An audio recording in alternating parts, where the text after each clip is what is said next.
Welcome back, everyone. Going into the second half here, Core Swords episode 135 or something. I don't know. The number you were looking for was a 6.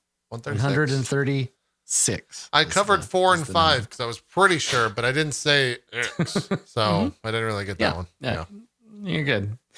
So some time passes, right? You have your breakfast, you have your little meeting.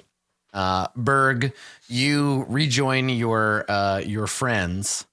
Where next? What is the next scene? Set it up for me. So do you all want to go talk to Bahath? Does somebody else do it? Like, I want to. Well, and I guess that's the question. Like, Berg, do you go back to your friends, or are you just like, I'm going to hang out with Vonnie today? 'Cause she's got shit to do. She's got shaman stuff she's got to do. No. I mean, probably a little bit after breakfast. He would have rejoined them. But he was coming from Vonnie's chamber. Oh. Mm-hmm. Is she a ghost? Yeah. Yeah. Yep. I actually would this can wait, but I would ask Ramus if I could procure his services again to get a message to the Court of Coins. Yeah, okay. So I mean that's certainly something that you could do kind of at the end of the little like council meeting, right? When you're like everybody's kind of finishing. Yeah. Okay. Well let's have that moment then. So Ramus and 10 Pillars. Maybe 10 Pillars you say like Ramus, hang on a second, I want to talk to you.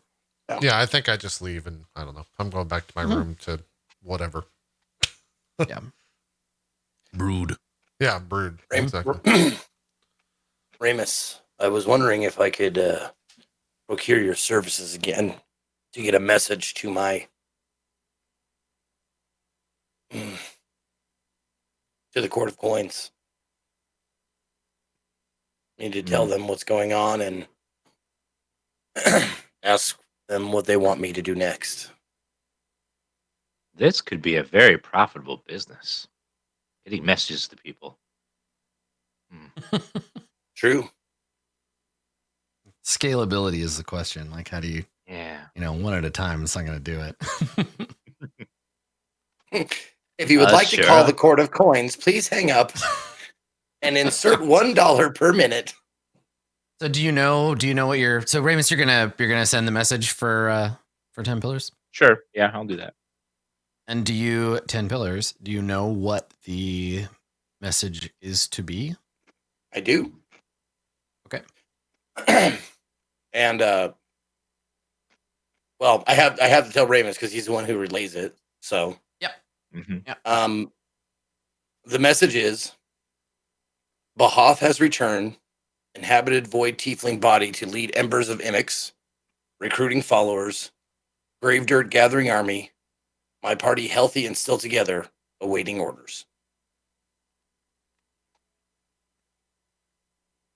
Okay. The reply comes back.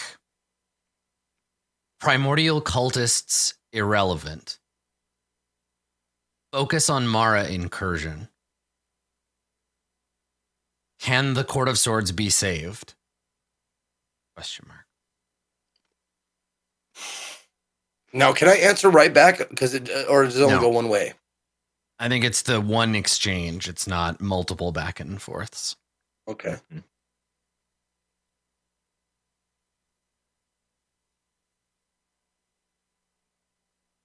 I can do it one more time if you want.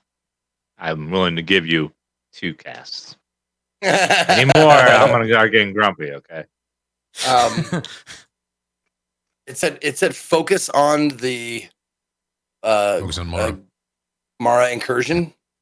Yeah, focus on the Mara incursion. They were your main objective to begin with. So basically, this is HQ chastising you for getting distracted and being like, "Hey, we sent you down there to check out the dead. What's the deal?"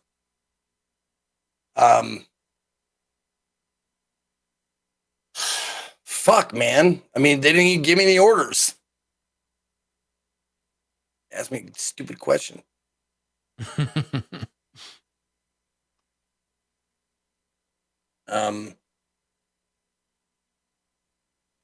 Who do you serve, 10 Pillars? Who do you serve? Serve the court of coins, you asshole. Don't question my loyalties. Also, who are you?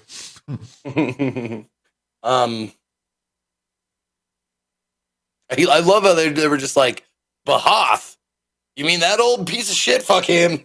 Don't worry about him. Yeah. Right. Fucking Like primordial godlike they thing. basically so well, this is the thing is you got to remember there's 10,000 years of like the primordials don't actually, to be fair to them, Yeah. outside of your specific point of view, that's true. Like, yeah, you know, it would be like it would be like if you called and you were like you were talking to the IRS and you're like, guys, there's this cult here and they worship Thor. Yeah, so we should watch out for these Thor worshippers. And they'd be like, dude, no one cares about that. Like, Okay. shut up. Okay. Go focus on something important.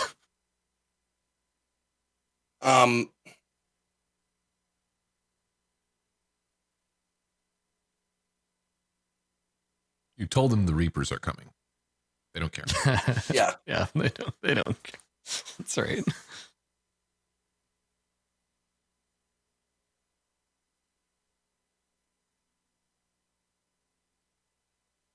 Okay, hold on. Yeah, if you got something else to do, like I'm gonna write out this message here. Yeah, okay. All right.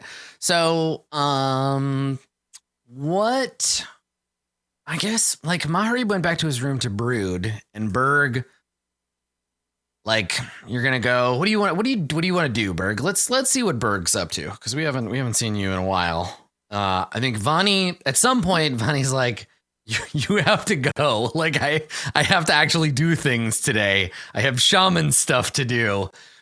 Get out. Man, and she do him like that. He overstayed his welcome. She's like, get the fuck out of here. No, but she does it in a like, this is difficult for me. Like, I actually want to waste the rest of however long just like in here. But she's doing it to kind of playfully be like, listen, Yeah. I'm not going anywhere, but I have work to do. You have to get out. Yeah. Berg understands and he gets up and goes. I think Okay. I think he might go. I guess first off he'll go like have a spot of late breakfast, brunch or whatever. Yeah. And then probably see what Ramus is doing, what he's up to, because he figures. Yeah. So you're gonna head to Ramus's. Okay. Mhm. All right. So Ramus and 10 Pillars, your little conversation is interrupted, or while 10 Pillars is sort of pondering what he wants to say to his boss, Berg arrives. So Berg, you find 10 Pillars and Ramus in 10 Pillars' room. It's probably the second place you go because Ramus' room is empty. And so yeah, you find the two of them talking when you arrive.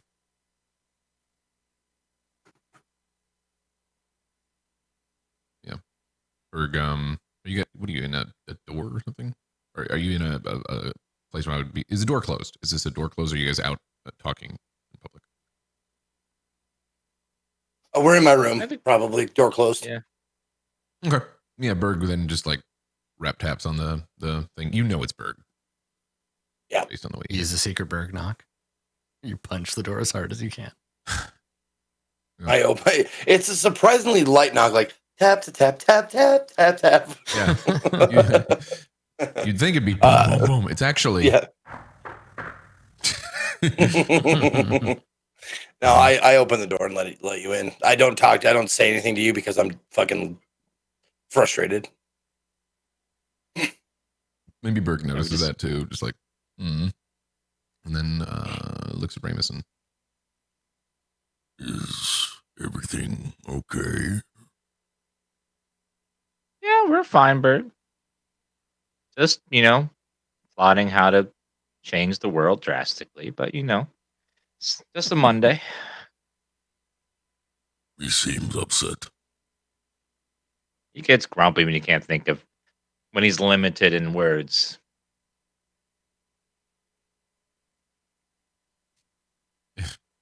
I want to say, is he me?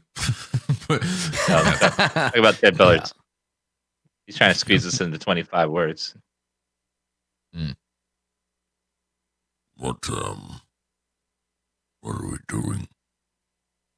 Assuming you had breakfast earlier. I heard talking down the hall. What have you been doing, Berg? You were kind of gone this morning. Berg like cracks a slight smile. Oh. Taking a walk, I see. Yes. I do know how you enjoy those walks. They're so rare nowadays. Quite rare. I don't even remember the last time I took a walk.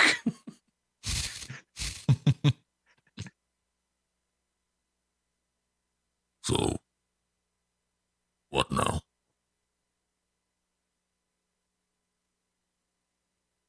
Well, we're trying to figure that out once I send his message here. I don't know. What do you think we should do with Bahathberg? Your infinite wisdom? Hmm. Definitely powerful.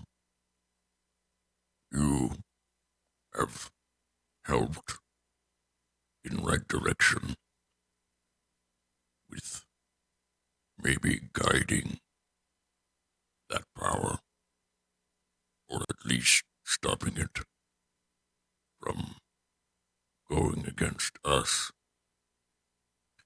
Worried where the embers will go from here.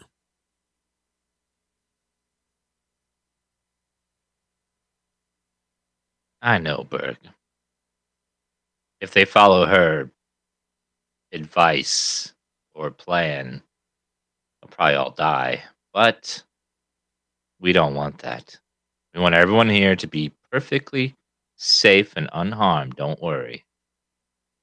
Everyone under this roof will be just fine. Mhm. You see me like sitting down at the bed or if there's a desk in there, probably a desk, like quill and ink, just like fucking scratching out shit, rewriting shit, scratching out. And then I finally like hear this where I rip the page off. I hand it to Ramus. Thank you, Ramus. I appreciate your help. I'm sorry I'm so frustrated. Bureaucracy, you know how it is. Indeed. Another message? Yes, Berg. I give it to you. It says, Bahoth may be a formidable force. Do not underestimate. What's to be done regarding grave dirt? She will not negotiate. Army loyal to her. Require specific orders.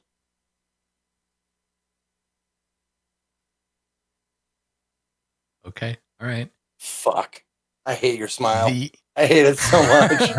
It's like asking a Yeah. genie for a wish. Mhm. Like, okay, is that what you really want? Okay. No, I'm just thinking the response is going to be interesting. So Ramus, you want to send that message?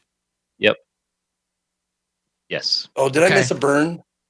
My Your- fucking popped my headphone cord out. Did I miss a good burn? Okay, so you send that message. There is a moment, and then Ramus, the message comes back, and this is only Ramus knows this, right? So actually, what I'm gonna do, because Ramus, you might want to tell 10 Pillars something different. Zeke, take your headphones off for a second. I'll give you a wave when I want you to put them back on. Oops. Sorry. Okay. I'll just pop the cord out. Okay, sure. Yeah. All right. So, Ramus, the message you get back, and you know what? Let's not pick on Zeke here. JP and Max, take your headphones off too. I don't want you guys to hear this. Sure. Okay. So, Ramus, the message you receive back from whatever apparatus the 10 Pillars works in the Court of Coins says, if the enemy cannot be swayed, then you have failed. Return home. Okay? If the enemy cannot be Okay. swayed, then you have failed. Return home. Okay.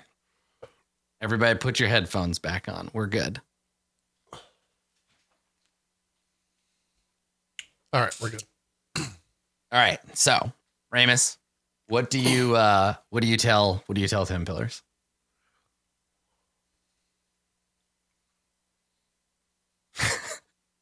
I'm assuming from chat's reaction, it was something very boring.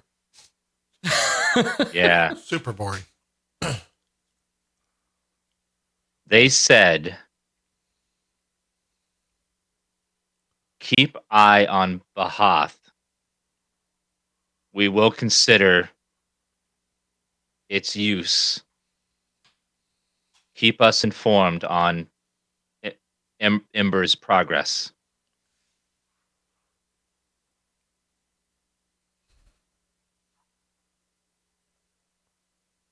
That's not what they said.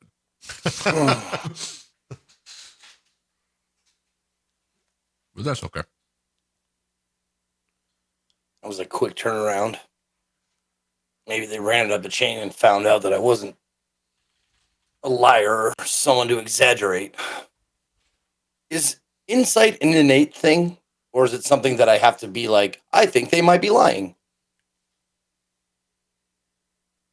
Technically, Because I trust Ramus as of now. Like, according to the rules, there is like a passive insight, but I don't like insight as like a lie detector. Like, I kind of hate when it's like, are you lying to me? I have a plus 50. Haha. And no one can lie to me. I think that if 10 Pillars believes Ramus, then you believe him. And we just move on, regardless of whether that was exactly the statement or not. Okay. So the message was keep an eye on Bahath. Yeah. In form of Ember's progress. Basically. Yeah, it seems like you've convinced them that, like, okay, maybe let's keep an eye on this thing. We'll redirect you. Keep an eye on them and report in. Yeah. It might also be 10 Pillars. It might also be that Mara related stuff has been shifted more towards Special Projects Division because Mr. Yang went back with the journal, right? And is like doing that research. Yeah, well, that's what I was hoping, that if I said like he inhabited a tiefling body, like a void tiefling body is what it specifically said. That was his name, Mr. Yang, not Zeldia. Mr. Yang, yep. Yeah. All right. Thank you, Ramus. It is appreciated. No problem. Well, how was your night? Or I guess your day, Berg? We missed you this morning. Looks good. There's some cold noodles on the table if you want them. Or cold soup, I suppose. Grabbed some before coming here. There's a cold noodle joke in here somewhere, and I just can't find it, but I know it's there.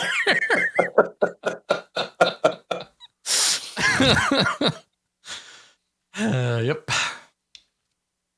Yeah. So usually the noodles in the morning are stiffer than this, but they're a little I mean, soggy. if you leave it laying around for a while, eventually.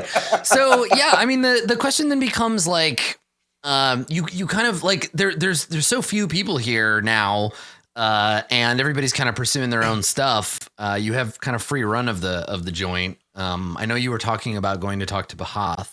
Yeah, if you guys want to think about that for a second, I definitely have something I want to do. You got something you're doing? Okay, yeah, let's cut to Maharib. So Maharib, what are you doing? I went back to my room pretty much right after that conversation ended. Before I knew that there was like a message being sent or whatever, or before that happened rather. Well, and that's not something I would keep from you.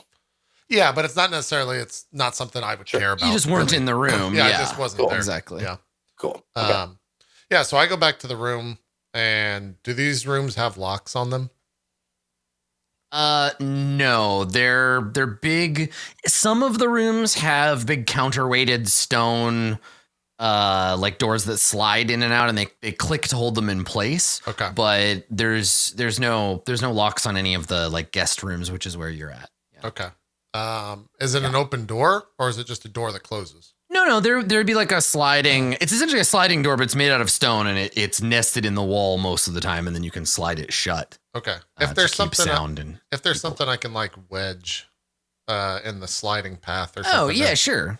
Yeah. I want to like put a lock on the doors. Effectively what I'm trying to do. Right.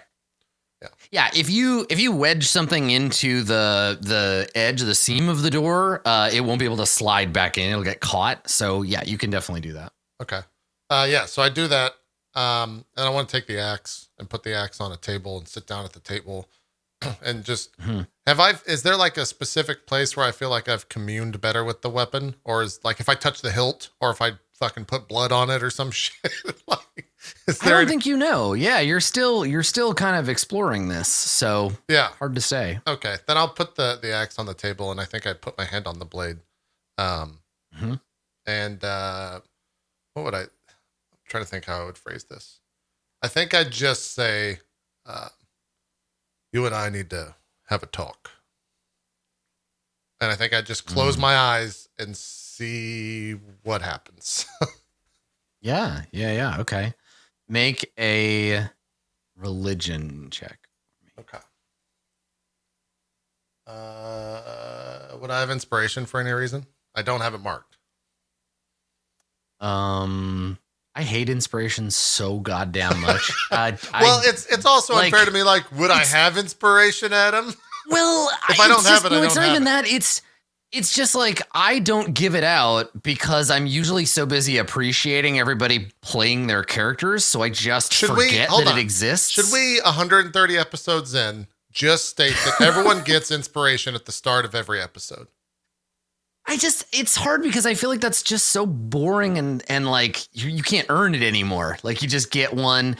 You know what? I'm gonna figure out some better way I'm gonna fix inspiration for this campaign. But for now, let's just do that. When we do goals, if you don't have inspiration marked, just mark it. Okay. And then I will find some other better way to do it because inspiration sucks. Okay. And I hate it. So I have inspiration right now? Yes. Did everybody just mark it if you don't have it? We might do something like story points or whatever. See, Zeke, you weren't asking the right questions. This is the thing. Like it's. Well, then maybe I shouldn't have it for this role. Because if Zeke didn't have it for his role and apparently he failed. Yeah, fair enough. Okay, so we'll start with the next episode. Just take it from there, unless I've come up with a better way to do it between now and then. Well, wait, Zeke crit on his last roll, so he hasn't had anything that he would use it on, right? I mean, I have a reason to be inspired. I'm just saying. Sexpiration. So AP, just take the fucking inspiration. Well, no, he's taking away from me. He was taking away from me. That's what he was saying. Yeah, let's not change the rules halfway through the second part of an episode. We'll start it at the beginning of the next one. For now, I'll get rid of it. Yeah. All right, I'm gonna roll a religion roll. That's what I'm gonna do. Okay, please roll well. Make your religion. Yeah, that's the new rule. Every time you say it wouldn't have mattered. So, okay. All right. A 10 is enough that you can feel a general sense of uncertainty and unease and kind of like, I keep wanting to say like you're on edge, but like you're literally, that's the name of the weapon. You're feeling tense, but I think with a 10, you can't tell if that's just because you are already tense or the axe is making you feel that way. There is a slight increase in your tension, but it's not like the axe says anything to you or does anything. It seems like just putting your hands on it and thinking real hard doesn't really doing anything. Does the axe have like a point, or is it just like one solid crescent blade? Is there like a point at the top that's sharpened? There definitely is. Yeah. Okay. Yeah. I prick my thumb or something on it and like smear blood on the blade and do it again. Yeah. Okay. Yeah. I'm trying to provoke it at this point. Sure. Yeah. Make that same roll, but do it with advantage now. Well, I didn't need it that time. 20. Hey, there you go. Okay. So that seems to wake the fucker up. When you smear your blood across the head of the axe, it seems to sink in. The axe absorbs the blood and this is not abnormal. It does this in fights. You're just usually too busy burying it in people to really notice. And so it absorbs the blood and you feel, instead of like tension or anxiety or anything like that, you feel all of that kind of go away. And instead your emotions are kind of numbed. You feel any sense of feeling, whether it's fear or anger or anything, you kind of feel like you go cold.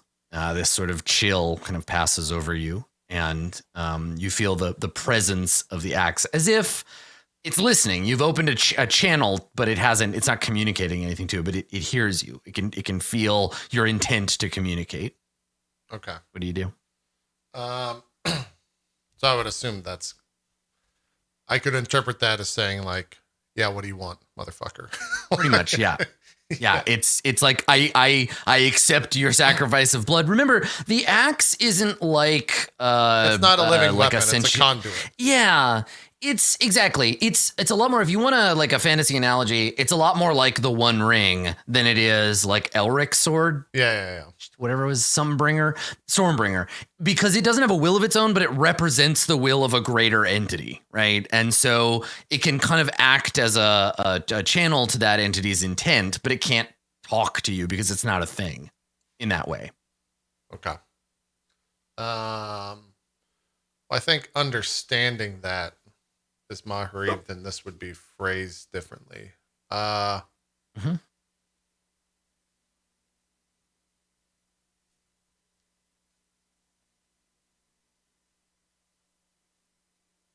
mean, I think Maharib knows this, but maybe it's just for reinforcement. I think he, after all this conversation of the future and end goals and all that, I think Maharib is curious and wants to double down to see if the axe is still interested in their end goal. And so I basically, and this is not out loud, this is in my mind. Yeah, I just reiterate the phrase like, what is the end goal that you're looking for me to provide?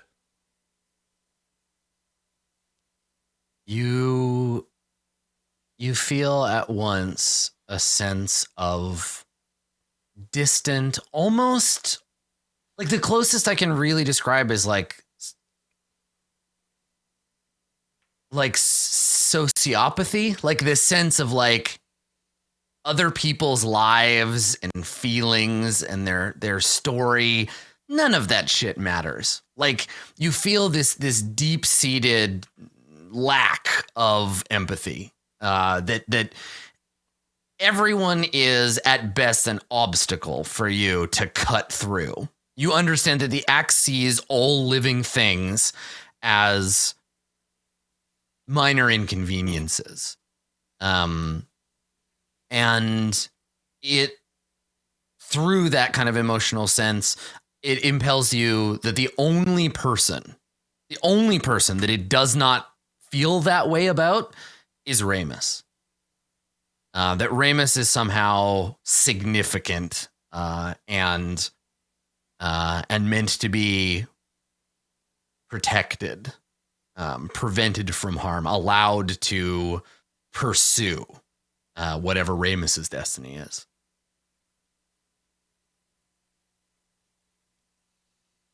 It's weird because it's not a conversation. Yeah. So what it does is it takes quite a bit of following, right? Because you're trying to calm your own mind to leave the axe room to communicate, and it communicates through feelings. It's like trying to communicate with like a wild animal. A druid would be able to like help you through this, and maybe that occurs to you like a shaman, man, it'd be cool if I had if I had one of the elders of my tribe, because they know how to deal with like weird spirits that can't communicate. But yeah, the axe is basically communicating to you through your own memories and feelings that Ramus is all that matters. Everything else is expendable. Every other person is either an obstacle or irrelevant. But it doesn't communicate to you why or what Ramus is supposed to do. Yeah. Okay. Yeah, I'd take my hand off the axe, and I assume there's some place where I can wrap around my thumb. If not, I go tear a bed sheet. Yeah. Tear it around, wrap my thumb up. And as you take your hand from the axe, and over the course of the next few minutes, it's like coming in from the cold. right? You start to regain feeling, but instead of your fingers and toes, it's your emotions, right? So you start to feel whatever you were feeling before, even at a low level. You feel it kind of slowly warming back up. You feel your heart thaw, and you start to feel whatever level of emotion Maharib usually feels. Okay. You return to normal, and you can feel that presence. You understand that that's the axe feels nothing and has to create that space in you so that you can commune with it. Right. And so stepping away from it, you feel your own emotions return. Okay. Then yeah, however long that takes, I think once it's died down, the axe stays on the table the entire time, and then I'll reacquire it and move whatever I had jammed within the door to go back to 10 Pillars room to see, what we're doing. I assume we're going to talk to Moth, so. Yeah. So if that's what everybody wants to do, if you want to go and have a conversation with Bahath, you're welcome to do that. Should we just cut to that scene? Should we have everybody arriving in the impromptu throne room? Okay. Yeah, I think so. So Bahath, I think you find Bahath in the midst of a conversation with Vani. So when you come to, and I think Bahath is set up pretty much permanently now down in the Dwarf Queen's like vault room.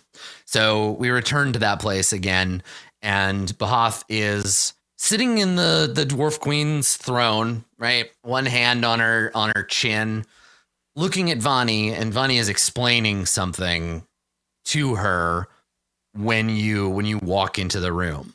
And so when they hear you approach, Vani and Bahath both turn to look. And Vani sees the group of you, but really only looks at Berg. And I don't know what everybody's like passive insight or perception is, but I'll leave it up to you individually to see if you notice. Vani looks at all of you with a neutral face, but then looks at Berg, smiles despite herself, tries to not smile, and then turns away back to Bahath so that she doesn't have to look at Berg anymore. It's up to you if you notice that or not as you approach. And when you do, sorry, you just see 10 Pillars like just the corner of his mouth crook up. It's like, oh, okay.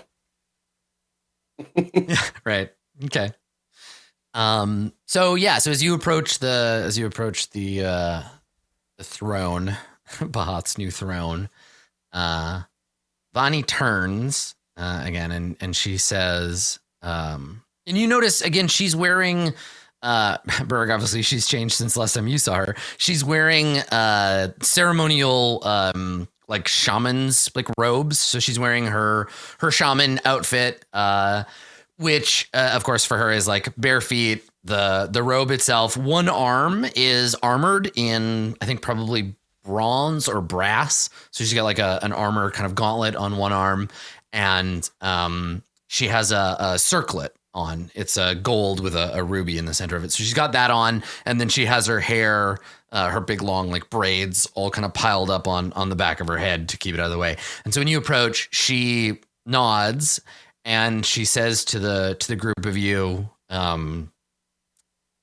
and she does this with both a formality and this underlying like uncomfortableness that she has to be formal with all of you in this way, because like she's your friend and you've interacted with her before, but she's acting as shaman and priestess now. So as you approach, she says, you are granted permission to approach the throne of mighty Bahath. State your business. Good to see you too, Bonnie. I'm just kind of confused. Yeah, and like that I want to say it hurts, but it doesn't. It doesn't really hurt, but she's like, you can see her wince a little. Like she's like, I know, just please play along. Like, don't make this worse for me. I step forward. So I've done like a lot of these formality things before. What would be a good like honorific to address her as? I don't think you know. You've never addressed. I mean, Bahath or Vani. Vani, like okay, she's Vani's a shaman easy. of a tribe. Yeah, priestess or revered one. You know her actual. Okay. Well, You don't. If she were the Eldritch Mother, you could address her as such, as Mother or Eldritch Mother. But you don't actually know if she's the High Priestess yet or not. You haven't checked in with what's going on. She doesn't look like she's dressed that way. So, like Eminence or even Priestess would be sufficient. Yeah, revered one. Yeah. There you go. Yes, most revered one. We desire an audience with the Lord Bahath? Fuck. With Lord is a nice, safe word for anyone like tougher and better than you. Yeah. Sounds good. Okay. Most revered one. We request an audience humbly with Lord Bahath. Vani takes a breath and like shudders slightly, and there is clearly some kind of like unspoken communication happening between the two of them. Bahath is literally just sort of petulantly sitting in the throne like, I'm bored, I want to be burning things to death. But Vani is communicating. You can see that this is Vani acting as mouthpiece for Bahath. So Vani says, most glorious flame, burning Lord Bahath accepts your petition. You may approach. About and proceed. Yeah. Okay. Yeah. So the four of you are invited to step forward, at least. And Vani says, again, what is your business? Oh, we don't walk past her. We walk to her. No, yeah, you talk to her, and Gotcha. Bahath listens, and she talks to you. Perhaps my compatriot might better explain it. Ramus? Oh, hey, Bonnie, what's up? Vani actually gives you a little like, hey, Ramus, like, sorry. Yeah, I think that like when that happens, I look and I like nod a little bit. Can we cut the formalities? We're not used to this. 10 pillars is, but 3 of us don't really give a shit about any of this. Can we just talk like normal people? Bahath sneers, but not at you. At the back of Vani's head, and Vani winces a little, and she says, "The forms must be obeyed." Oh, brother.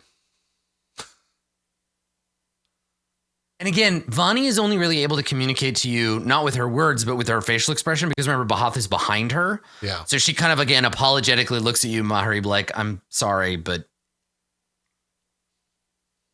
Lord Ramus, please speak. I do like a bow.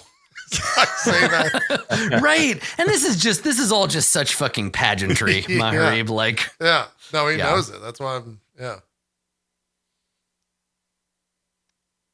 Well, oh Lord, we offer advice that I think would help your fire burn more gloriously. There is a place a bit far from here that has been blessed by Emix's fire. He purged all life from the Shulin Valley. I can't think of a better place to raise an army of fire than amongst his blessing, his power, where you could taste his flame every day. And I think there would be more room to expand your army. You would have to travel and move your people there, but I think it would be a better place for the flame to burn. Vani again speaks, but for Bahath, and says, This place pleases us. The fire below the mountain is strong, and there are depths yet to be explored, further treasure to be obtained, a hoard to be built, and our enemy so close at hand. Why would we retreat? Why now? This is a moment of ascendance. Your enemy is stronger than you are. It would be foolish to stay here. Bahath sneers. Vani winces slightly, and says, "My lord's power grows with each passing moment. The flame becoming hotter, brighter. By the time the rest of the embers arrive, we will be strong enough."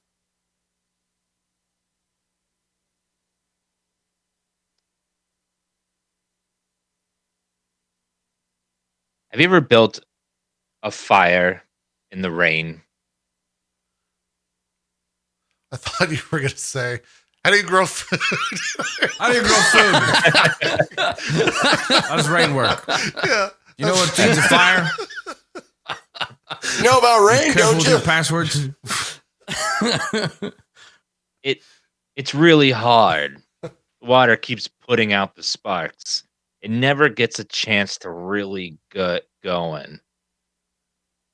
But if you build a place that's dry and covered, a flame can grow strong, so much that even the rain can't put it out. I know you don't like to admit it, but your flame isn't what it used to be. And I'm afraid the rain will put it out if you don't move it to cover. Vani turns and looks at Bahath and addresses Bahath directly, sort of in your favor, and says to Bahath, "My lord, what these petitioners say is true. They're responsible for Novum's freedom." And she kind of looks over her shoulder like, "I'm going out on a limb here for you guys, so like, don't fuck this up." And she turns around and she says, "Because of them, the valley is a sacred ground. I can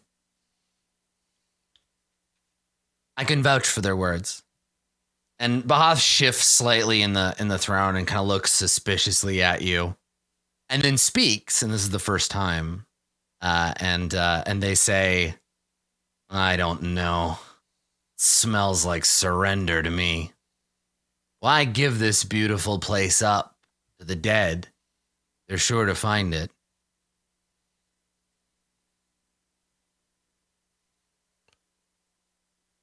Because if you don't,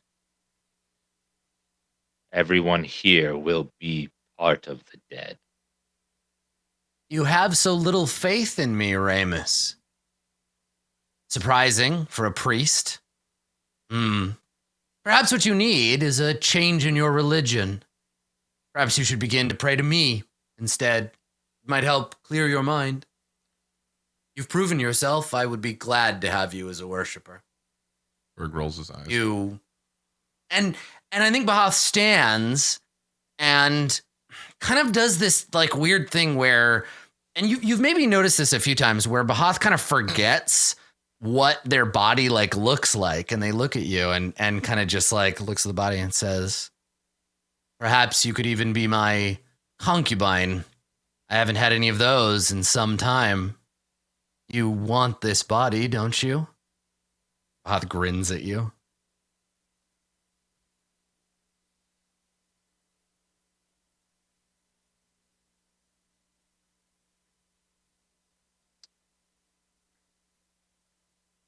I look across the room at a sword that happens to be against the wall. Yeah. And I'm like, that is what I remember you as. Someone that was tricked, broken because of this very arrogance I see before me. You want to walk the same path again? She kind of like sneers a little, and she looks at Maharib and she says, I just thought maybe you'd want to have a turn getting your hands on me. This one and I'm beginning to remember, had a long and very exciting adventure. I thought maybe you'd like it to be your turn now, Ramus. But I understand. Your hands up. Oaths of a priest and all. I'll hear your counsel. And he turns to Vani and says, Shaman, you're dismissed. I would speak with these four alone. And Vani looks sort of concerned. And then Bahath says, do not make me repeat myself, girl. And Vani looks down like, fuck, fine. And like walks away, looking at you like she's worried for you, but also feels kind of put out. She's feeling a lot of complex things today. It's a hard day for Vani. And so she walks past the group of you, and Bahath, once she goes, Bahath says, this valley, you believe it to be a better place for the Embers than this fortress? What if our enemies attack us on the open road? Then what, Ramus? We'll all be killed. No, I like this place. It feels safe, strong. I like the feeling of rock, lava around me. 10 pillars. Grab charcoal. Show him the numbers of the army of the dead and the numbers in the monastery. And show him the numbers that he has here. He needs to see with his eyes. Right, and so like Ramus, somebody brings out like paper and like a scroll and 10 pillars. Come here. Well, I mean, yeah. So 10 pillars. How do you react, right? Because Ramus is basically like, scribe, bring me my calculations. I didn't view it like that, honestly. I viewed it like as like a like he's roping me in on this because he knows that I'm the one who can convince him. Like I'm the facts. I can talk. I have no passion. I have like this. I have a set. Also, I probably have an inkling that Bahath probably already knows my like. Oh, wait a minute. Hold on a second. Yeah. The inner desire, I didn't know that she knew that they know that, do I? Vani knows. When they look, but I'm saying when they looked inside me, I didn't know that. No, you don't know. Vani is the only one that knows what 10 Pillars really wants. Okay, Yeah. Never mind then. Well, I'm just wondering if they shared that information, but it doesn't matter. I mean, I you don't know. wouldn't know. Yeah. So my feeling is that he wrote me in because it's like bringing an expert on the stand. Like the defense calls, this guy who knows about wars and humans and shit. Yeah, exactly. You're an expert witness. Sure. Yeah. So I come forward and I wave off the charcoal and I put up my hands and I say, this is you. And this, and this, and this, and this. That's the army you face. She scowls and she says, would not be the first army I faced alone. I remember the screams of thousands of burning dead who had come to me seeking treasure, power to enslave me, and I burned them all alive. I say let this grave dirt and her army of the dead come and meet me here. They should be so lucky as to face only me alone. And besides, and she gestures, with such stalwart servants, we should be able to turn them aside, don't you think? Have a little faith. What I think might be missing from your calculations is that you're adding for each death that you create from your own army. You're creating more fingers and more hands for her army. Once your people fall, they become her people. I don't understand. How is this possible? She brings them back from the dead. She raises an army of wantless, motivationless, emotionless, shambling dead. That don't fear fire. And when you say And that, don't- Ramus, yeah, she looks at you and says, because remember, Ramus is the one that passed her test, right? So when Ramus says something, it has like a weight. So she looks at you and she says, so what this manling says true. Grave dirt can conjure the dead back to life. Yes. Even those whose flesh has been burnt to dust, whose bones have been melted down. What then? Without a flesh to shamble, fire should be enough. She can call forth their spirits. Berg, tell her of what attacked us in the basement. They were old spirits of men that used to walk. Powerful one. I'm sure she has many. Why do we not have this power? Can you do this, Ramus? I can do it on a very small scale. One mortal is limited in its power, but the Mara is unlimited. Like you with fire, they are with the dead. I'm going to let you know that since you are not being very secretive about your recruitment, what Maharib said to me earlier is true. She already knows of your plans. She's probably not too far away from coming here, an army of her own, to stamp out the candle before it becomes a bonfire.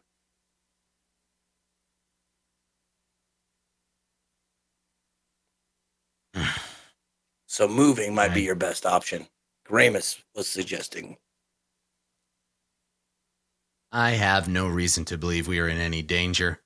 Yes, this grave dirt has occupied the fortress, but her enemy is heaven, not us. She occupies herself with busyness. Soon my army will grow. Then we will swarm down out of the mountains and kill this woman, dead or no dead.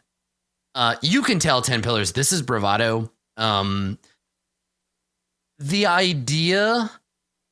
God, this is complicated. Okay, make an insight check, and Ramus make a religion check.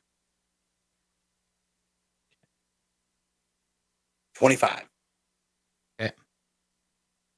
19. And 19. Okay. So, Bahath maybe doesn't understand what necromancy is. Because he comes from a time when death worked differently.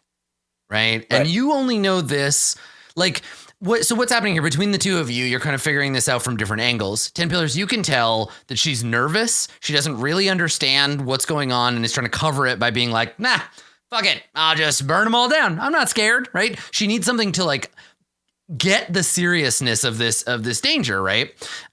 Ramus, Bahath comes from a time when in this mythic age, death maybe didn't exist or didn't happen the way that it does now. Like the idea of the dual soul and all of that stuff. The truth of how the human soul worked 10,000 years ago is lost to time, actively buried by heaven.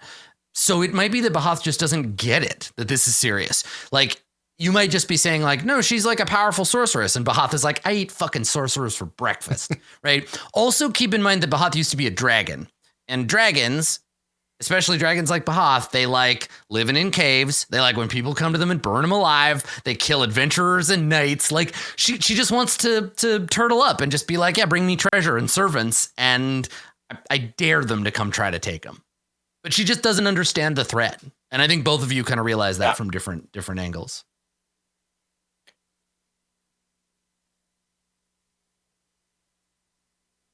My Lord Bahath, if I may, picture this.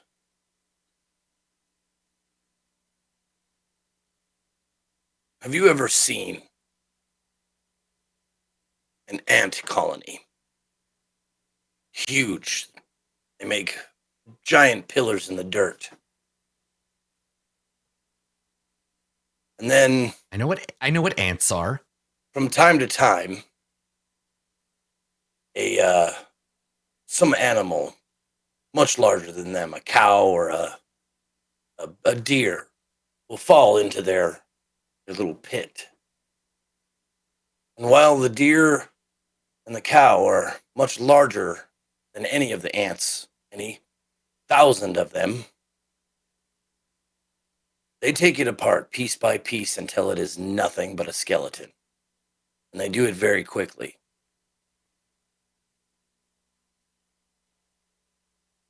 That is what grave dirt is going to do to you and your followers. They outnumber you so highly that they will swarm you and suffocate your fire. No matter how big the flame is, it's not big enough right now.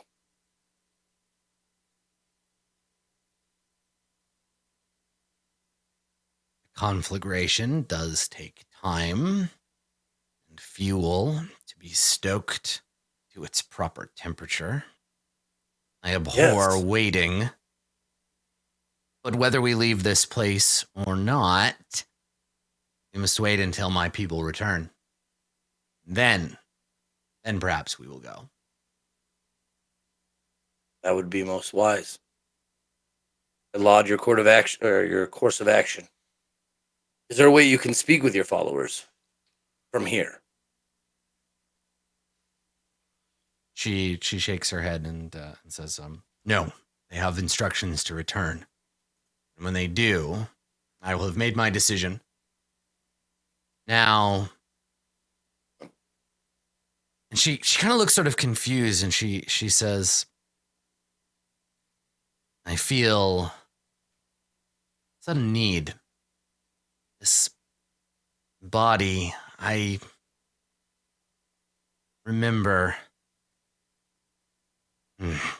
I need information. We need to know what my enemy is doing. And she looks at you and she says, you're a shrewd one. And she's talking to you, 10 Pillars. You're a shrewd one. Why don't you go back to that monastery and act as my spy? Go find out what this grave dirt is up to and come back and report to me. It will help me make my decision. Well, I can happily tell you that that's already been done. I served as a spy already. What information do you require?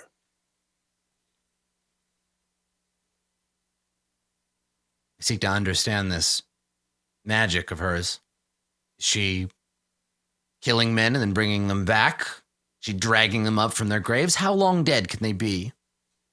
I find this necromancy curious. Well, it's not just her power. She's backed by the power of someone that calls himself the Necromancer King, the Lord of Black Rivers, or something of that nature. But also, the power of the Mara. Are you aware of the Mara? She turns to Maharib and she says to you, do you fear this Necromancer King, these Mara, as 10 Pillars does? Mm-mm. Oh God, of course not. He doesn't fear anything. Fear's not a word I would use. Do I consider them strong? Yes. I'd be a fool not to. I stood at the feet of grave dirt. I have ways of telling if I could win the fight. I could not. She would remove me in an instant.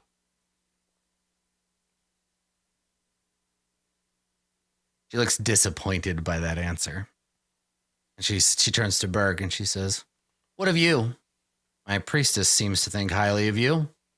Do you think you could defeat this grave dirt?"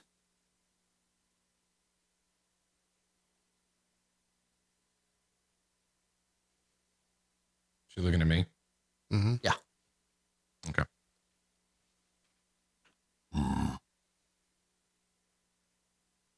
Not sure. One-on-one? Maybe. Hard to fight an entire army.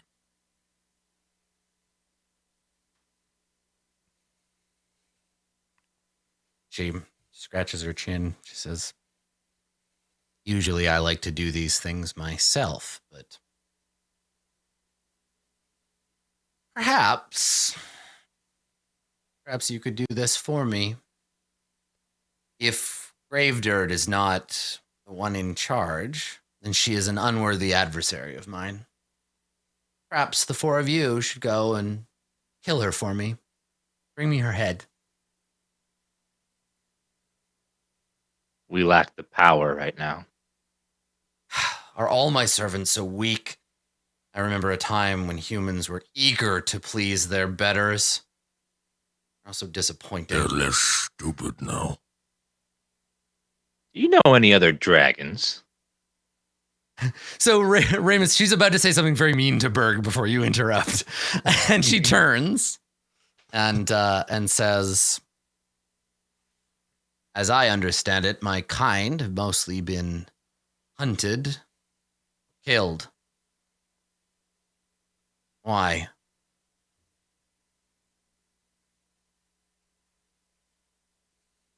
Because we brought you back. If we could find ways to bring back more of your kind. Maybe fire working with air or water to bring down this threat. Ha! The other elements are for cowards. The air can do no harm. Water, what are we, to drown the dead? No, there is power in fire. You need no other god than me.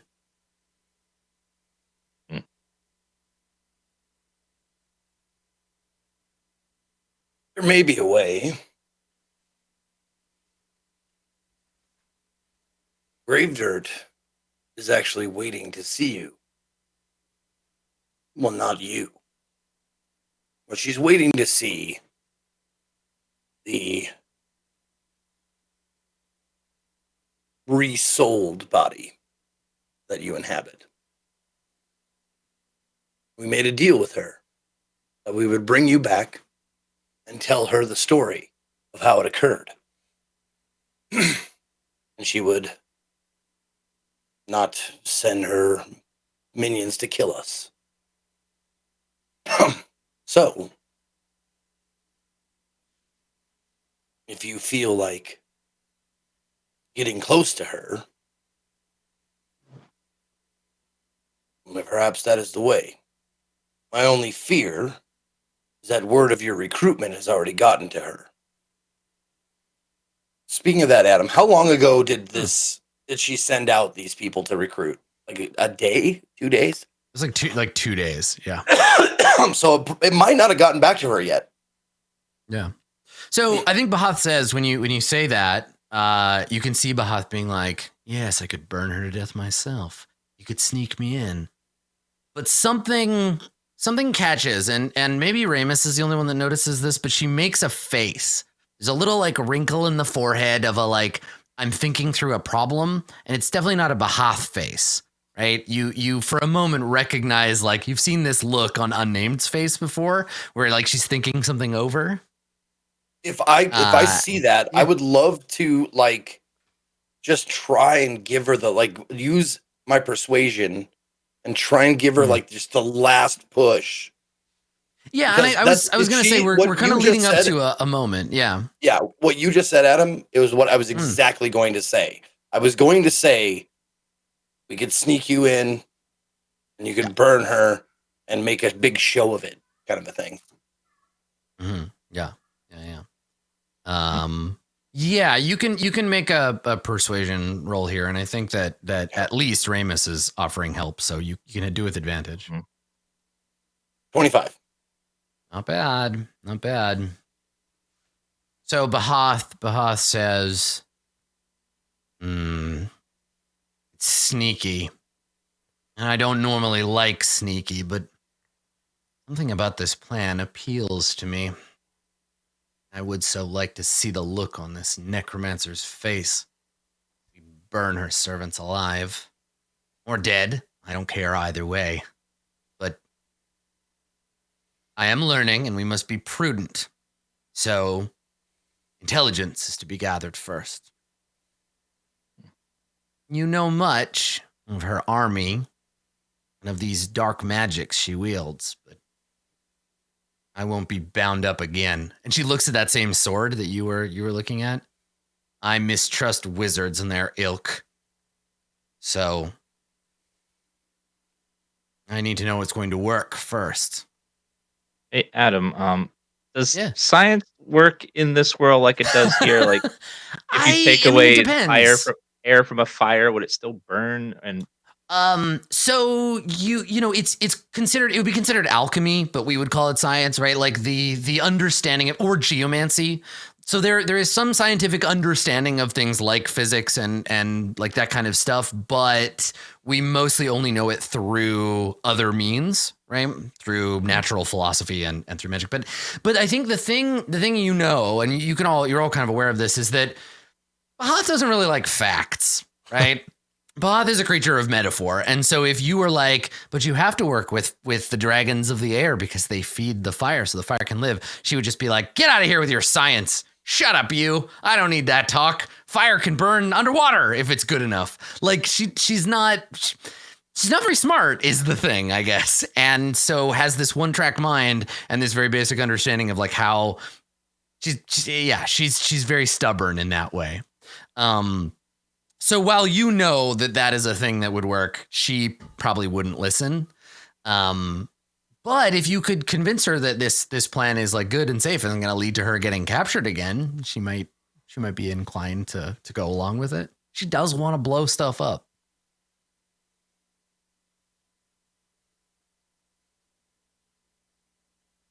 it doesn't seem like she's like getting stronger each day. Like her powers are growing, or she pretty much like been the same since she like woke up. You haven't really seen her do any like stuff yet, right? Like she's mostly just been hanging out. Fire. Yeah, like she does have an aura of fire that sucks to get touched by. But we haven't seen her, do anything else yet.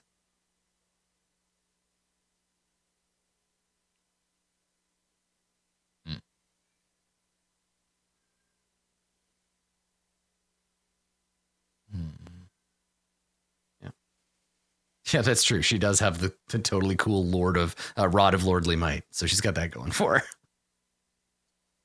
That still makes me upset. It's just sitting right there. It's in her lap, just sitting there. She pats it and she looks at you, Berg, and she says, "You want this, don't you?"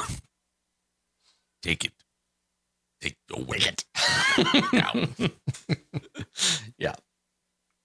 So yeah, she says, I think the last thing she said was like, if you could assure me that this would work, then yeah, that sounds good. I'm adaptable. I can do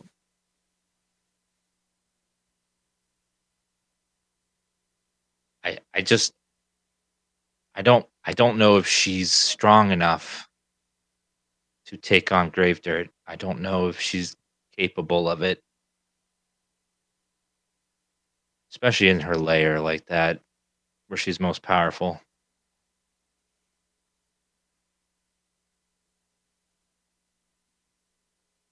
Yeah, and I assume that's like a quiet aside, not like to her Yeah. face, like, hey, maybe you're not tough enough yet.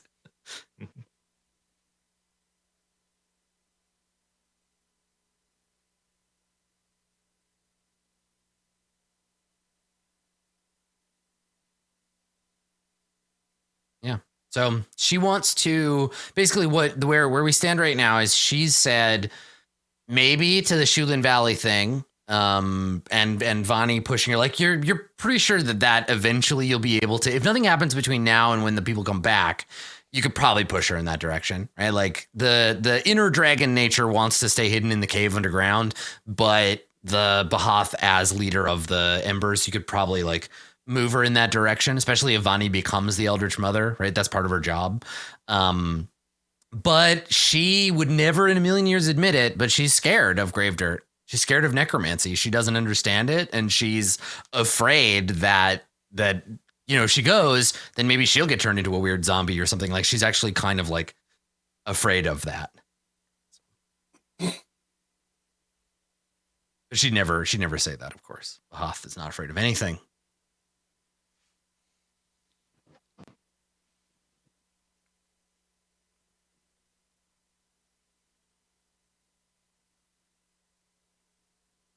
So what do you think? Is there more convincing to be done, or do you take your leave from the great Lord of Fire, Bahath?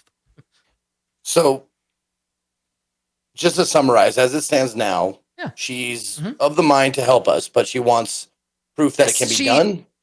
She respects your. She sees each of you as like.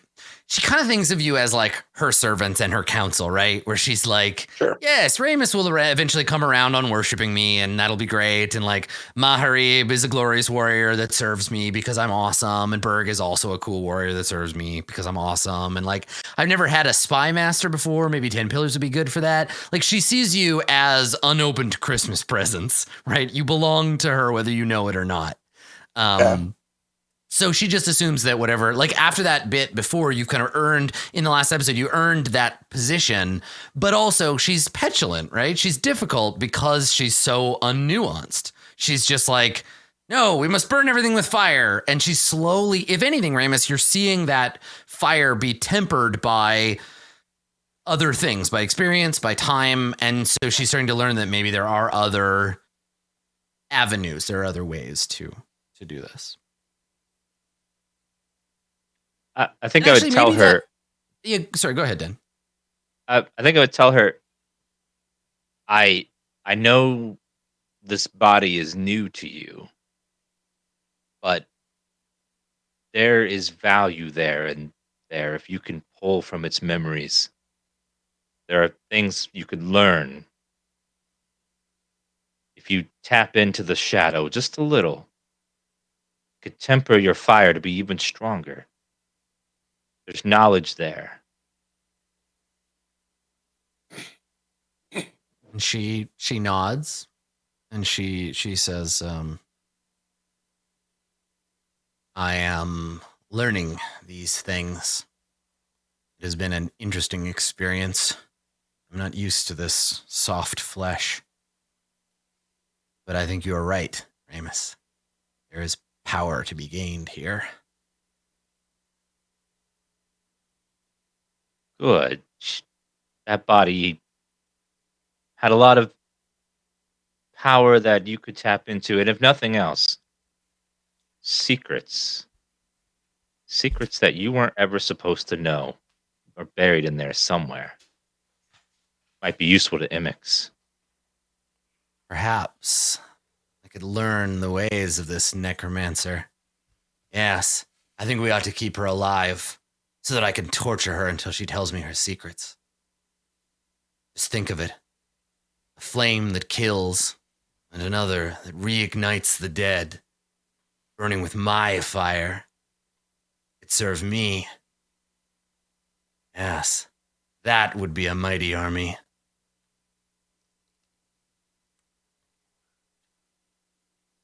Zombies are cold, lifeless, without fire. That wouldn't work. You have a lot to learn. She makes a face that indicates to you like you're not the, you don't know. I could do it. But she also doesn't say anything. She knows you know better than her about this, but won't admit it. And so you're like, but yeah, I'm here. Sorry, go ahead. So she's listening. She's just being kind of petulant about it. And I know the world's a different place than when you left it. Very different. But we're here to help with advice when we think that you might benefit from it.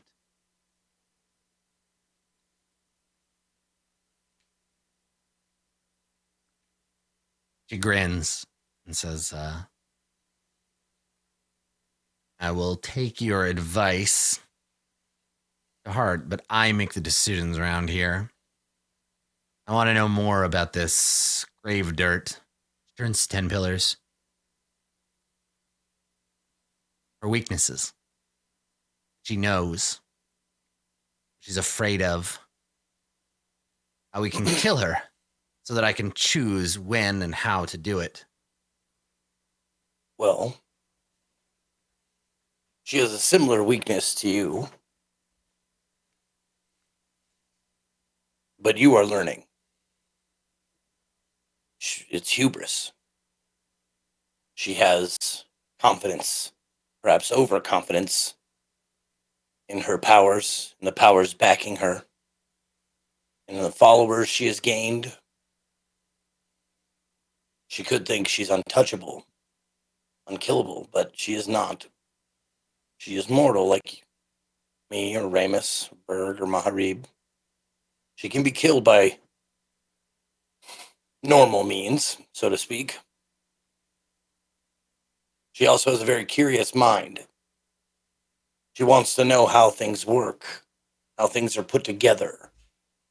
I assisted her with a surgery of sorts on someone from the void because she was curious as to how it worked, how their bodies were put together. So I think if we pique her curiosity, she won't be able to resist meeting you. Is that the first There's time that I something- know that he's done that to Amara's body or Amira's body? Yeah, I don't think you know anything other than the body is in the hands of grave dirt, and so you can extrapolate whatever fears you want from that. But this is maybe the first time you've heard it out loud. Yeah. Okay. Sorry to interrupt. Yeah, I think you just get like a sharp, like kind of disinterested in the conversation, and then there's just a very sharp, like, like what the fuck did you just say? But I don't say anything. It's just like a very quick head turn when you say that. So if you were to be brought before her, or you come before her in all your glory, or however you'd like to do it in your wisdom, she wouldn't be able to resist. She'd have to see you. You're a new thing. Nothing like you has ever existed before. Someone without a soul being furnished with one by a god. And once her curiosity gets the better of her, you're free to do whatever. But if this is the way you want to go, we don't have time to gather intel. I will tell you everything that I can. But she has spies and ears and eyes everywhere. And word of your recruitment will soon get to her, if it hasn't already. But it hasn't been too many hours since you sent out your envoys, so I think there's a good chance she hasn't yet. If we go within the next day. If there's any way you can bring them back before they draw too much attention, you could save their lives. She shakes her head and she says, "It's too late. That fire has started. So, what then? We strike now. Subterfuge. You bring me in pretending I'm this body she wants to see. And in a moment of weakness, I awaken and we kill her. Take her secrets. Burn the temple, kill everyone inside. If you feel after seeing it that you have the power to do so, I don't see why not. But the army is vast, and they have many, many people. Fire that big would be daunting. But yes, you have the gist of it.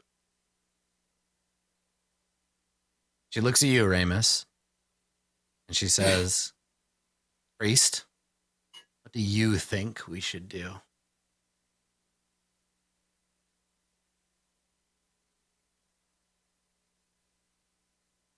I think that if we do that plan, there's a chance you could die. She And I don't laughs know if we when you say that. She says, you say, there's a chance you could die. She's like, ha, no, little priest. I can't die. This body might. I would make another. Fear for your own lives, not for mine. Let me rephrase that. She could trap you in that body to serve her. So here's the thing that's kind of happening is that I get that you're trying to like warn her and stuff. You're not dealing with someone logical. So when you say, she's like, again, like a child or like a puppy. So you're like, hey, we're going to go burn this necromancer. And she's like, fuck yeah, say the word, let's do it. And then you're like, but you might get caught in this body. And she's like, nope, never want to go there. Don't want to do that. Never mind, new plan.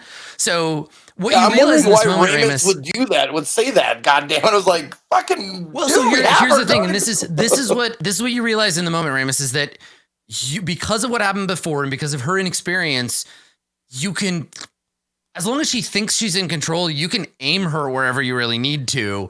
It's just that, yeah, there are uncertainties, right? Like you don't know how dangerous this woman is. You don't know how powerful Bahath truly is. There's no way you're going to have to gamble one way or another, but she'll go along with whatever plan you have, especially if it means burning this necromancer or becoming more powerful or like any of that stuff.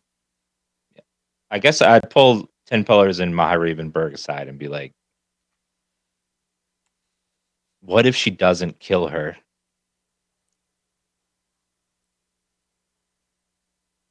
What if Grave Dirt gets the better of her and then traps her in the body? Then we lose an ally.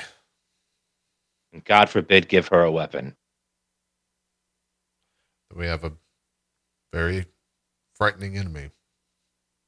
If that's the case. I don't think that would happen. I don't think that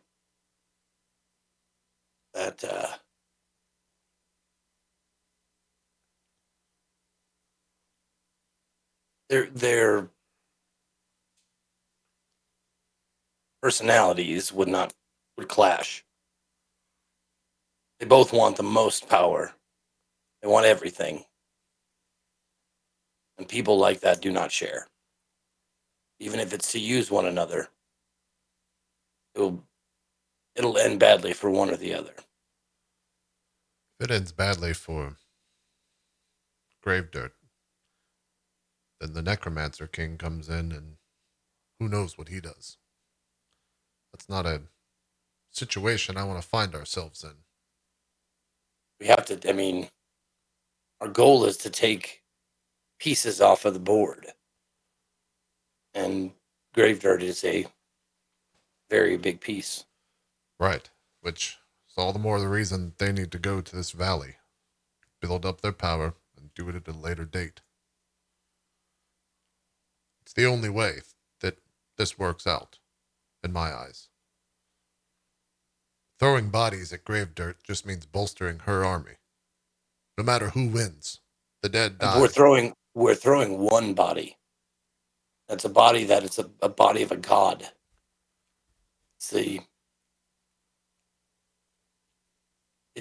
It's this, or we throw the entire Ember clan tribe at them. I think this is the better option. What we are suggesting is that we relocate the embers next to the Court of Swords, and they build power, and then the coins, the swords, the embers, and the others we recruit will all attack Gravedirt together as one force. I don't think that any one of the forces alone could do it. Bahath is a surprise weapon we have that she's not aware of yet. At least Weapon that not we to the have. strength. But if you think that Bahath will follow anything to do any orders from the Court of Coins, I Oh think you're no. mistaken. Oh, of course not. I think we use her now. I'm just saying you do the exact plan you're suggesting, but right when the Court of Coins and Swords army on her doorstep do, just out of sight. We surprise her right and have the armies attack at the same time. She'd be caught on two fronts.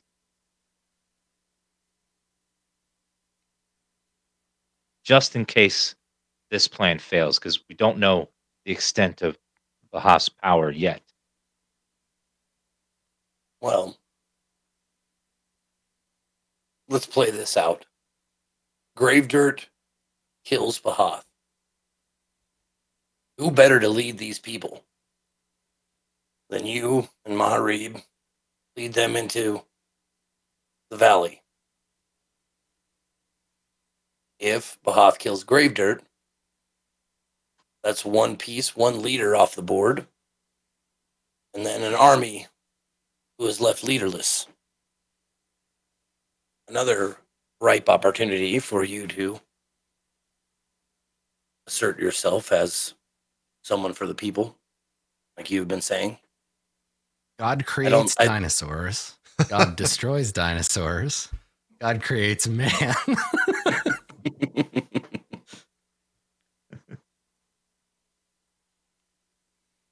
That's just my thinking, but I see your plan. And it's a bold move.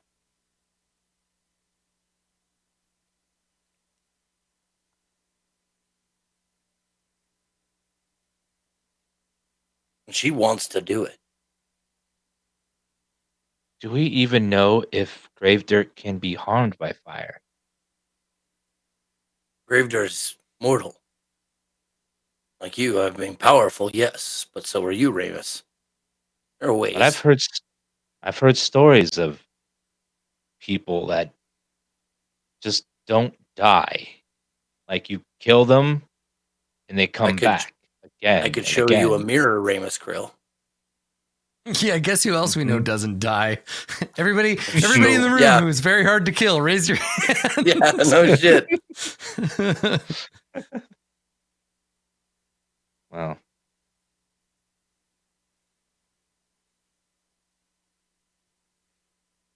I just worry that she won't stay dead, even if she is burnt up. I think there's too many unknowns with their plan. Yeah, right. 10 pillars. I think it's a sound plan, but it's sound if what we assume is correct. We don't know what Gravedirt is. I don't know anything about this person. I'm just putting forth options. The next option is that we wait here for her followers to return, and then we make an exodus to the burned valley. Mm-hmm. I think that is the smartest plan. Assuming that word hasn't gotten back to her, and by the time the followers come back with whoever they've recruited, that she hasn't made her way here already and enveloped the entire mountain. Yeah, there's a lot of dangerous moving pieces, right? Because if Gravedirt finds out that the cult in the mountains is recruiting and trying to like build an army, you're right. Like she'll just be like, cool, let's get all of our badass dead guys. Let's go up into the mountains. Let's kill them before they show up. Let's kill their boss. Let's take over the place. And then as they return home, we kill them. Right now Mount Firetop has become Mount Skull Zone. So there is that danger, right? Like, because I want to have my birthday at Skull Zone. Mount Skull Zone. So yeah, like I want to go down the that's blood very slide. much that's very much a thing. I guess theoretically, and this is something else that might occur to Maharib, right? This is like a semi-active volcano. In fact, it almost went off once. The monastery is not so far away that if this volcano erupted, that it would just be untouched. Yeah. Like if this volcano went off, there'd be fire and lava spraying all over the place. There'd be fires. It'd be bad for everybody who tries to live in the monastery. So that's also an option if you do decide to bail. Yeah, just set the volcano off and then fucking run. Yeah, or something. Yeah, I'm sure Vani and them could control it somehow where we're at a safe distance. Yeah. What we could do is start the move and then have Bahath, who's probably immune to fire, just erupt the volcano as a distraction so we could get by safely. Yeah. I will say this about Bahath, and you're around them enough to know they need to be constantly supervised. Like without at least for now, without the four of you nudging Bahath to like act in a way that isn't just like freak out and burn everything. Like if you leave Bahath here and you're like, all right, we'll be a day north, you'll never see Bahath again because they'll set off the volcano and then they'll be like, yeah, burning, and they'll just stick around and just burn everything. Like Yeah. they don't think like a person yet, if they ever will.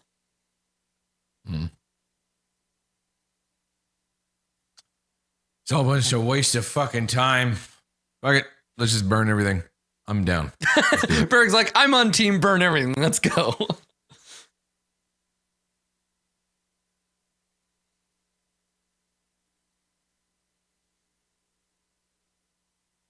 But yeah, it's a conundrum, right? There's a lot of, like I said before at the beginning, it's like you stand on a precipice and a myriad of futures lay before you. It's just a question of figuring out which one is going to result in not your own death, right? Avoid that.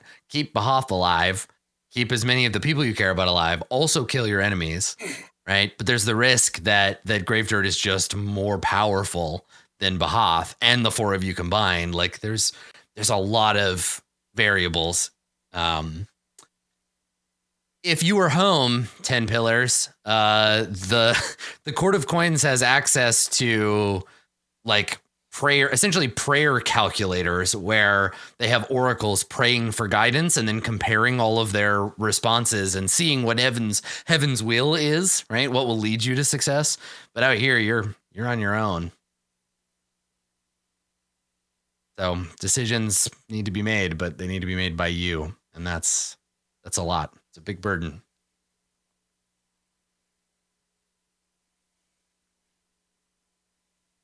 I don't know if it's going to be resolved.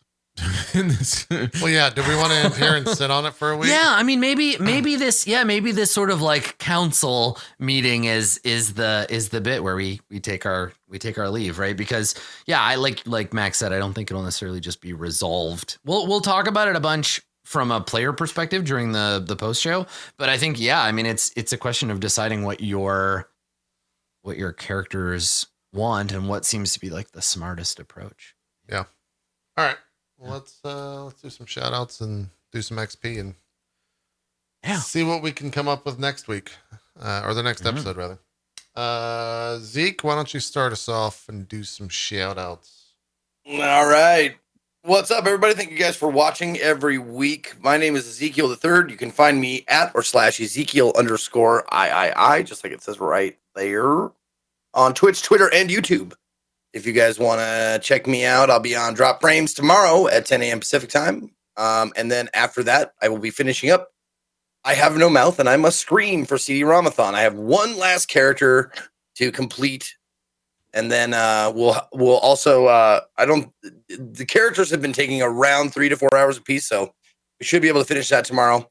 And then we'll have a vote on what's coming up next. We've got some goodies. We got Lighthouse and Mad Dog McCree, and we've got Indiana Jones and Dark Seed and all kinds of shit. So, and I have to check my UPS box. It looks like I have like 3 packages waiting for me. So I'll be getting those 2. We'll have a vote tomorrow. But thank you to Max, Dan, GP, and Adam for making this adventure and going on this journey with me. So that's all I got. Thank you. Awesome stuff. Thanks for being here. Max, do some shout outs for us. This show it was all right, right? It was okay. I don't know if it was anything special. No complaints. No complaints. Thanks for watching, guys. The year of Max's Right continues. You can check me out if you want to over there. Did I get it right? Yay. Yep. I might be streaming after this. Gonna continue probably playing some Witcher. We'll see how energy levels are. But yeah, thanks for watching. Hope you guys enjoyed it. And that's it. That's all. I mean, it's all right, right? The show's okay. It's fine. It's no 1917, but we're doing. I don't like new Max. I want old Max back.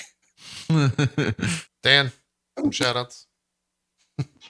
I'm DansGaming, variety streamer on Twitch. I won't be streaming for the next few days because I'll be moving to North Carolina. So won't see many streams from me. But this was a super fun episode. A lot of good RP and not knowing what to do next. And I wanted to ask Zeke, have you played Indiana Jones: The Fate of Atlantis? I did. That one I played all the way through it on CD-ROM last year. Oh, that was really so good. Yep. Yeah, it was one of my favorite games growing up. Is on DOS. Oh yeah, dude. That's what I'm firing up the Have No Mouth. It's all on DOSBox, baby. Mm-hmm. I'm mounting Good CDs shit. and doing all that shit. It's The great. old DOS box. The old DOS box. I'll do shout outs here real quick before Adam goes. We got drop frames tomorrow. No guest, just talking about games, getting back to business as usual. Probably talking about this whole Sony not at E3 thing and what that means and all that other stuff. Tomorrow night at 9 p.m. Eastern, we'll have episode 4 of Echoes of Eternity. I nailed the name right for the first time ever. So congrats to me for doing so. Also, Twitter is informing me that the supernova, or rather the star Betelgeuse, might supernova soon. So that's exciting stuff in the science world. Sick.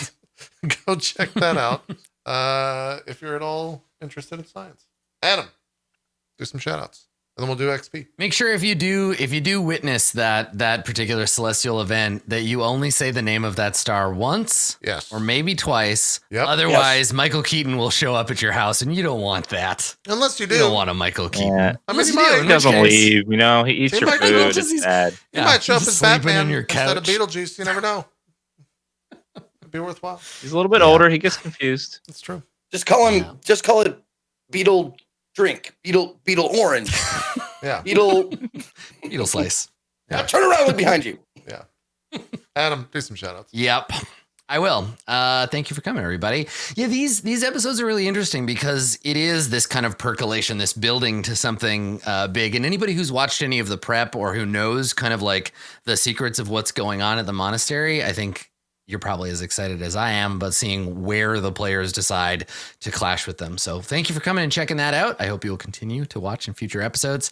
You can find me doing my thing on Twitter at Skinnyghost or twitch.tv/Adam Coble, where next Monday after Avernus at 5 p.m. Pacific, I'm starting a brand new role-playing campaign. We're doing a mini series of Zweihander, and I'm announcing the cast one person at a time every day on Twitter. So if you're interested in Zweihander, definitely check that out. First episode's coming up next week. Awesome. Yeah, the community forum has been updated. There's a Q&A post. It was actually episode 135. I'm sorry, I misled you earlier, chat. Damn it, this whole But I know, time. I'm the Jesus. worst. Go, I can't even count. Go check that out. So community.itmeJP.com. There's a Q&A thread. You can ask me questions, talk about the episode. I'm going to give experience points to these people. So let's do that. Cool. All right. So, Ramus, you definitely worked on convincing Maharib that harmony is the way of the future.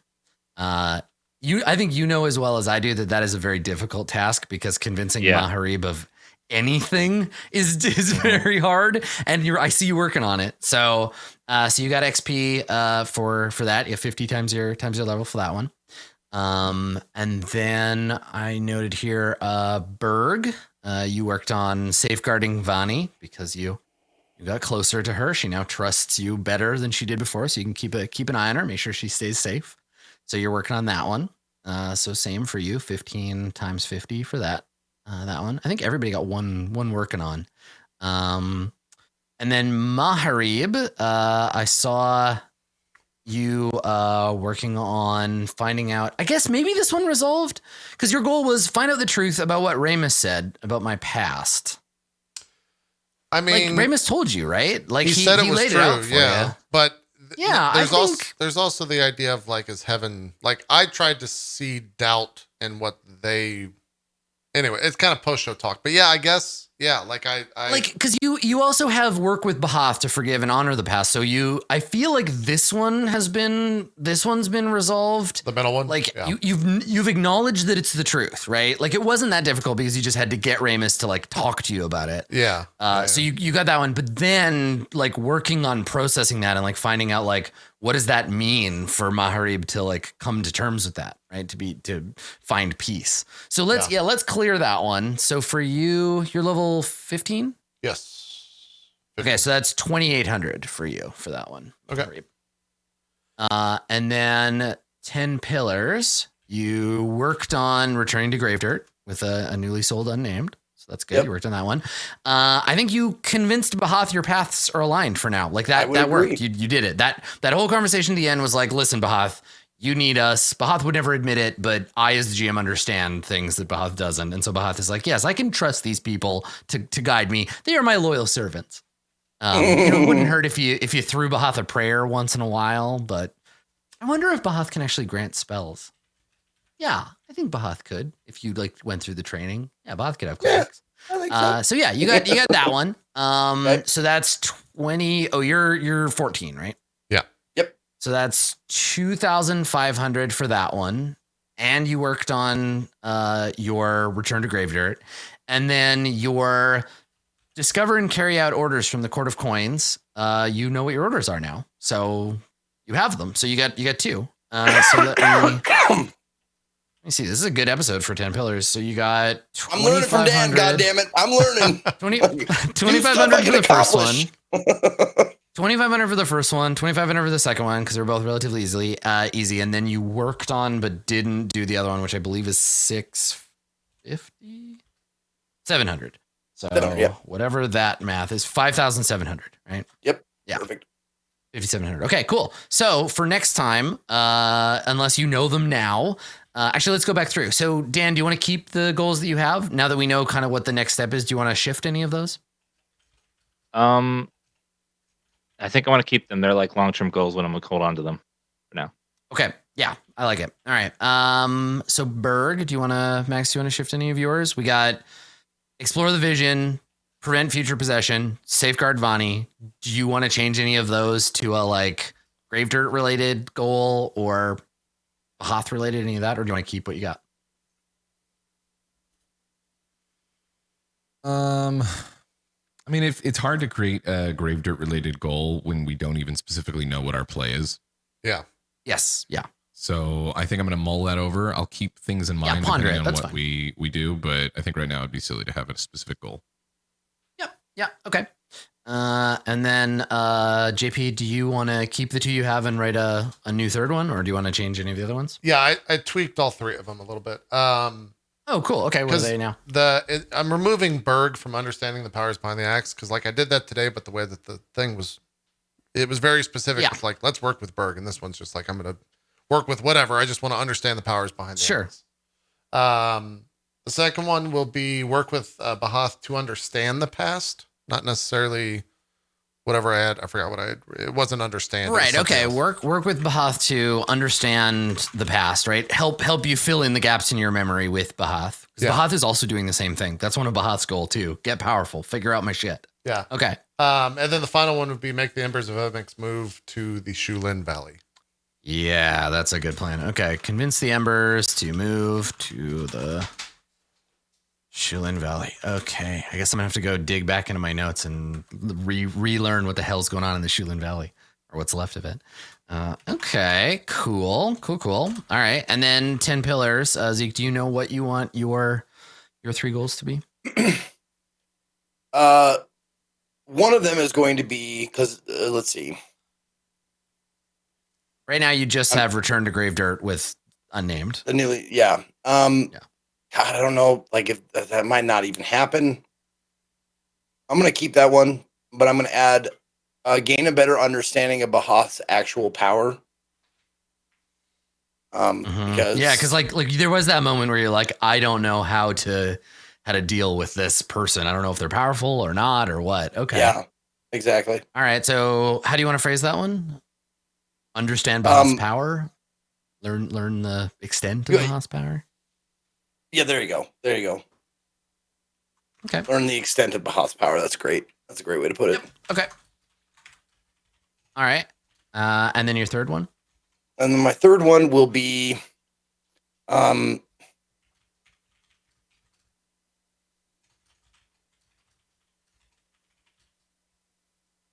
I just want to I hate the word attempt because I know it's going to be hard, but I would like to ensure the safety of the Embers of Mimics. I'd attempt to ensure. Fuck. Well, so I like ensure. We don't write goals that say try. Right. But we're doers. I don't think you can. Okay, Zeke, we're doers. It's right. I don't think you can accomplish that. I think it's an impossible goal. That would be like me saying ensure the safety of the people of Luxembourg. I'll die long before Luxembourg does. I'll never be able to protect all of them. So protect them from what or until when, right? Constrain it further. Okay. You could just join me in helping them go to the Shoreline Valley. Keep them out of Grave Dirt's path, or something like that. Yeah, you see what I'm saying? Yeah, keep them safe until you're out of Grave Dirt's grasping hands. Get them far enough away that the Grave Dirt can't hurt them. Yeah, that makes sense. That's a lot better. Yeah, okay.